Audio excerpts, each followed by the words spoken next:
create storyboard videos in minutes. Hello creators! I'll walk you through the process of creating your own storyboard video in chat.sogni.ai.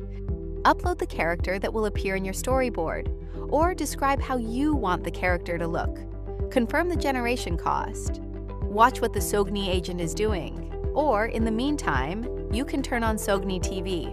It's ready. Now this is your reference character. Next, write what they should do in your storyboard. The agent will send you the script for your storyboard. Accept it, or write what should be improved. Don't forget to specify the aspect ratio for your storyboard. Please review the costs and approve them if they look good to you. You'll see how much time is left until the generation is complete. Your storyboard is ready.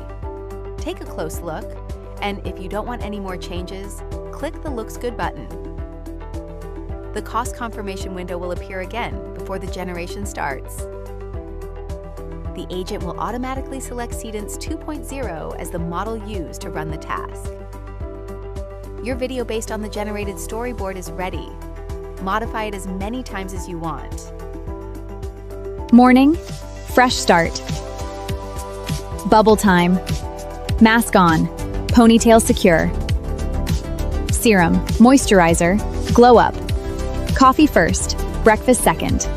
Let's go. Chat.sogni.ai, the entire workflow in one place.